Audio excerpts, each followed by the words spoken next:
Soy galapagueño, tuve el privilegio de nacer en la isla más pequeña en población y la más apartada de todos, la isla Floriana. Y quizás mis padres no me dieron ninguna riqueza, pero me dejaron la herencia más preciosa que es Floriana y que es Galápagos. Lo que les quiero contar es mi perspectiva personal de cómo veo Galápagos en los actuales momentos versus esa vida pasada y esas vivencias mías en Floriana y la de mis padres. El geógrafo Grenier lo explica muy bien en sus publicaciones, pero yo lo que veo es que esa barrera natural que tiene Galápagos, de 1000 kilómetros de distancia desde el Ecuador continental hasta las islas, cada día ya la hemos roto. La hemos roto y voy a ilustrar mi charla con esas percepciones personales para explicar por qué esa barrera natural, la historia moderna la ha roto y está afectando no solamente la historia natural de las islas, sino también la historia humana sobre la que quiero concentrarme, esa historia humana que realmente de quien depende el futuro de Galápagos. Cuando tuve el privilegio de ser el primer galapagueño director del Parque Nacional Galápagos, me di cuenta que la conservación no era un problema del Parque Nacional, no era un problema de cuánto estudiábamos, de cuánto necesitábamos saber del área protegida para conservar. Realmente era un problema de los humanos y había que trabajar, y es necesario trabajar con la población si queremos conservar Galápagos. Estas características de los primeros habitantes de Galápagos, aquí vamos a hacer un pare en la historia y no vamos a meter ni bucaneros, ni corsarios, ni piratas, sino simplemente la historia de colonización de Galápagos, principalmente a partir de que Ecuador toma posesión de Galápagos y donde realmente los primeros habitantes que llegan a las islas tenían unas características muy especiales. Buscaban paz, buscaban huir de las grandes ciudades, buscaban otro tipo de visiones sobre cómo vivir en este mundo. Y no solamente llegaron ecuatorianos, también llegaron europeos buscando lo mismo. ¿Qué tenían de características estas personas? Primero, estaban condicionados por el aislamiento geográfico, que en el caso de Floriana significaba cada 6 meses una embarcación de la Armada o de carga para dejar provisiones a esos habitantes. Significaba que teníamos que ser muy creativos y trabajar en el autoabastecimiento. Básicamente se fue creando una incipiente cultura del no desperdicio, una cultura donde nada se desperdiciaba, todo servía, no se generaba basura. Era muy común el trueque o el intercambio, que ya lo mencionaba Alberto Granja. Intercambiábamos los productos porque simplemente dinero no existía. Otra característica era que las necesidades que tenían las comunidades las resolvían a través de cooperación, las llamadas mingas. Y esto era algo realmente que terminaba en una fiesta muchas veces, en una gran comida, algo que unía a la gente. Otra característica importante que puedo recordar es la ausencia de ese paternalismo del que sufrimos ahora. Resolvíamos nosotros las cosas porque nadie podía resolvernos. no esperábamos que venga el gobierno, el consejo de gobierno, el municipio, no había, o simplemente si no lo hacíamos, todos sufríamos. Entonces había una ausencia total del paternalismo y era algo muy importante para estas incipientes, una incipiente cultura que se estaba gestando en el archipiélago y que realmente marcó la vida de muchos galapagueños que creo que tienen una gran responsabilidad sobre estas islas. Mi historia personal radica en contarles un pequeño fragmento de cómo vivíamos en Floriana, qué hacíamos, contrastando con la vida de ahora. Mis padres llegaron a finales de los años 30. Asimismo, sobre todo mi padre, un soñador completo que siempre buscaba la lectura, la soledad, el silencio, y mi madre seguramente muy enamorada para seguirle hasta Floriana.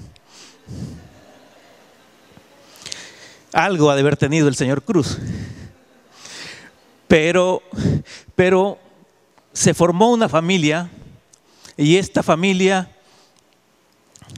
teníamos que aprender, o mis padres nos enseñaron a sobrevivir en este aislamiento, en estas características únicas que tenía Floriana, a convivir con la naturaleza y a ser parte de la naturaleza, donde no existía energía eléctrica, no existía agua potable, no existían muchas cosas que hoy tenemos.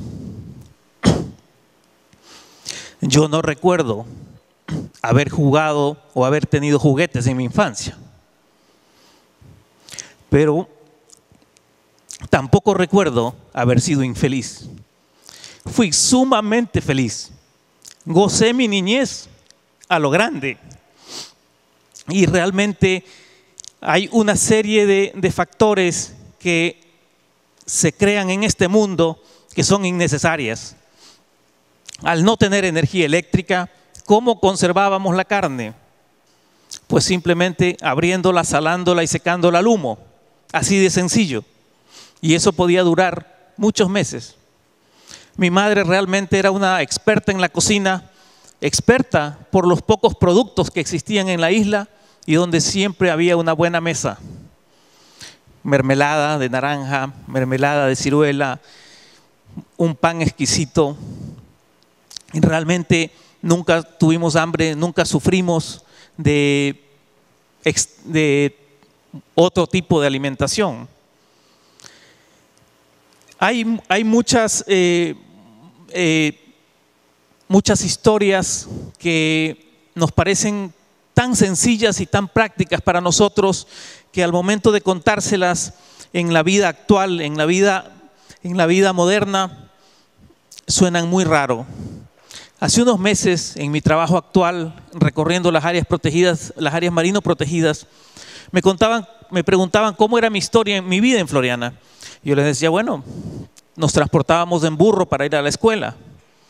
Y seguramente esta persona que me preguntaba se imaginaba la ciudad, el tráfico, pero me decía, ¿cómo era el tema de los burros? ¿Había vías para los burros? ¿Cómo? ¿Había parqueaderos para los burros? ¿Cómo se hacía? Realmente sorprende ese tipo de cosas, pero la época de Floriana y la época de mi niñez en el mar, en los múltiples paseos al interior de la isla, creo que marcaron mi vida y me enseñaron a que hay que aprovechar todo. El hecho de crear estructuras de cuero para poder cargar los alimentos, porque no habían ni bolsas, ni plástico, ni nada.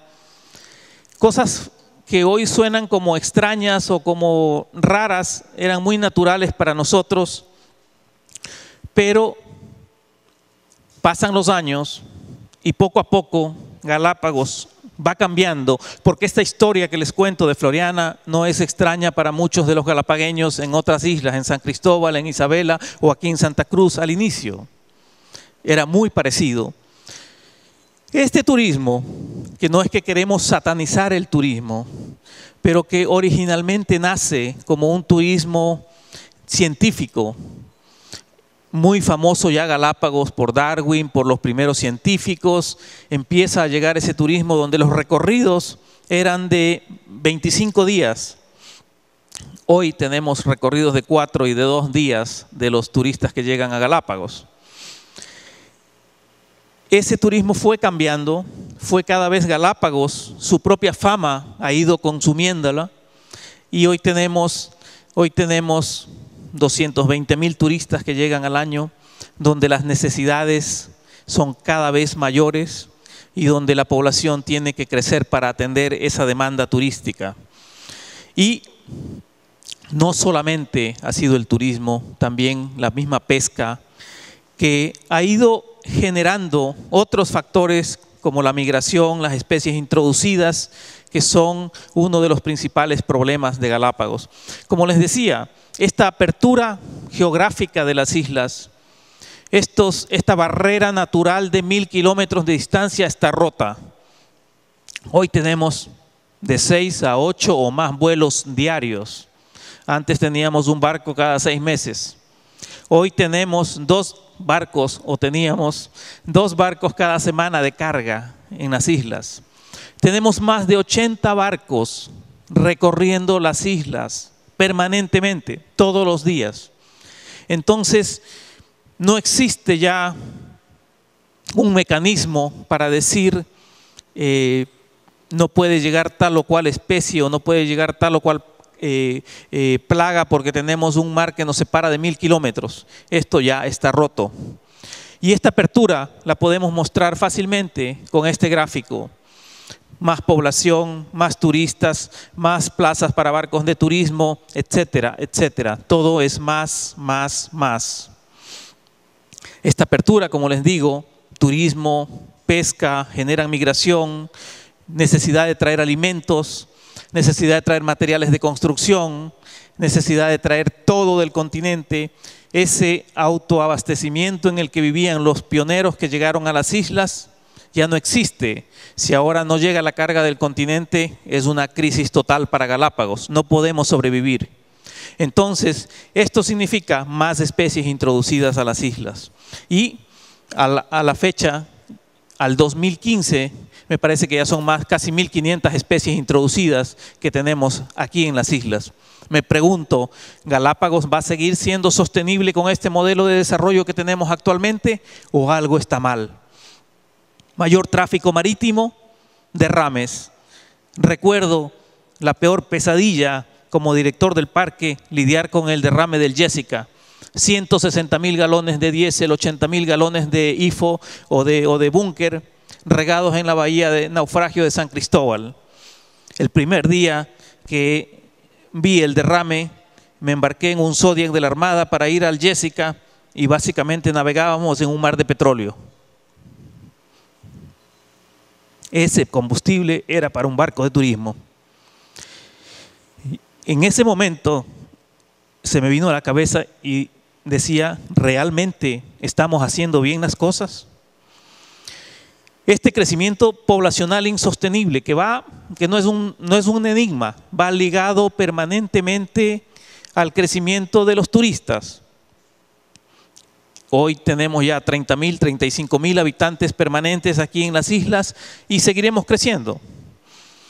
Cambios en el comportamiento y en el consumo de la población han contribuido a esta ruptura geográfica que les mencionaba. Pasamos de reuniones familiares a otras necesidades de diversión. Pasamos de transportarnos en burro o en caballo a otras necesidades de transporte que demandan de combustible fósil, que demandan de muchas otras cosas y muchos otros problemas. El pensamiento de estos pioneros versus los nuevos migrantes podremos calificar básicamente que en 3 tipos, diría yo. Los primeros que llegaron con una visión, buscando paz, buscando otro nivel de desarrollo, versus los primeros migrantes que llegaron en pleno auge turístico, que venían necesariamente con fines de hacer dinero. versus los nuevos migrantes que vienen huyendo de la pobreza o que vienen simplemente en busca de oportunidades porque no hay en el continente.